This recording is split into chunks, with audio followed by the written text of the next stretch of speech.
ایک حقیقی شہزادی۔ ایک شہزادہ شادی کرنا چاہتا تھا، لیکن اس کی خواہش تھی کہ وہ جس سے شادی کرے گا وہ ایک حقیقی شہزادی ہونی چاہیے۔ ایسی خاتون کی تلاش میں اس نے پوری دنیا کا سفر کیا، لیکن کوئی شہزادی بھی اس کی امیدوں پر پورا نہ اتر سکی۔ اس نے بہت سی شہزادیوں کو صرف ایک کمی ہونے کی وجہ سے ٹھکرا دیا۔ بالآخر اس کے لیے حقیقی شہزادی تلاش کرنا بہت مشکل ہو گیا۔ کئی مہینے تک اسے ایسی شہزادی نہ ملی اور اسے مایوس ہو کر خالی ہاتھ محل واپس آنا پڑا۔ کچھ روز بعد شام کے وقت ایک خوفناک طوفان آیا۔ آسمان پر بادل کی گرج اور بجلی کی چمک نے ایک دل دہلا دینے والا منظر پیدا کر دیا۔ غروب آفتاب کے وقت جب ہر طرف اندھیرا چھا گیا تو موسلا دھار بارش ہونے لگی۔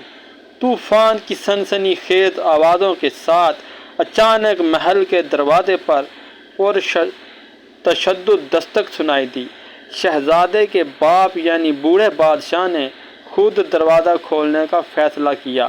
جب بوڑھے بادشاہ نے دروازہ کھولا تو معلوم ہوا ایک خوش لباس خاتون دروازے کے باہر کھڑی ہے۔ وہ نوجوان لڑکی مسلسل بارش میں بھیگنے کی وجہ سے مکمل سہم چکی تھی۔ اس کے لمبے بالوں اور کپڑوں سے پانی ٹپک رہا تھا جو اس کے جسم کے ساتھ چمٹ چکے تھے۔ بوڑھا بادشاہ اسے فوراً اپنے محل کے اندر لے آیا۔ بادشاہ کا خاندان اس کے ارد گرد جمع ہو گیا اور وہیں شہزادہ بھی یہ سب انتہائی حیرت سے دیکھ رہا تھا۔ بارش میں بھیگی لڑکی کہنے لگی، میں ایک حقیقی شہزادی ہوں جس کے لیے شہزادے نے پوری دنیا کا چکر لگایا۔ آؤ ہم جلد ہی دیکھ لیں گے۔ بوڑھی ملکہ نے یہ سوچتے ہوئے تیوری چڑھائی۔ اس کے بعد کسی نے کوئی بات نہ کی۔ بوڑھی ملکہ دل ہی دل میں ایک منصوبہ بنانے لگی۔ شہزادی کے آرام و سکون کے لیے ایک کمرہ تیار کیا گیا جسے بوڑھی ملکہ نے خود تیار کروایا تھا۔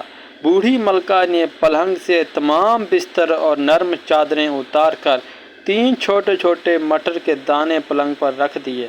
پھر اس نے پلنگ پر رکھے ان مٹروں کے دانوں پر گدے رکھے اور گدوں کے اوپر پروں والے بستر بچھائے۔ اس بستر پر شہزادی کو رات گزارنا تھی۔ خود کو شہزادی کہنے والی لڑکی کو کھانا کھلایا۔ جب وہ کھانے کی میز سے فارغ ہو گئی تو ملکہ نے اسے اس کے کمرے تک چھوڑ دیا۔ وہ لڑکی خاموشی سے سونے کے کمرے میں چلی گئی۔ اگلی صبح لڑکی سے پوچھا گیا، کیا تم نے آرام دہ نیند لی؟ اوہ واقعی بہت بری رات تھی، لڑکی نے جواب دیا۔ میں نے پوری رات شاید ہی اپنی آنکھیں بند کی ہوں۔ میں نہیں جانتی تھی کہ میرے بستر میں کیا تھا، لیکن میرے نیچے کچھ مشکل تھا جس کی وجہ سے میں بالکل سیاہ اور نیلی ہو چکی ہوں۔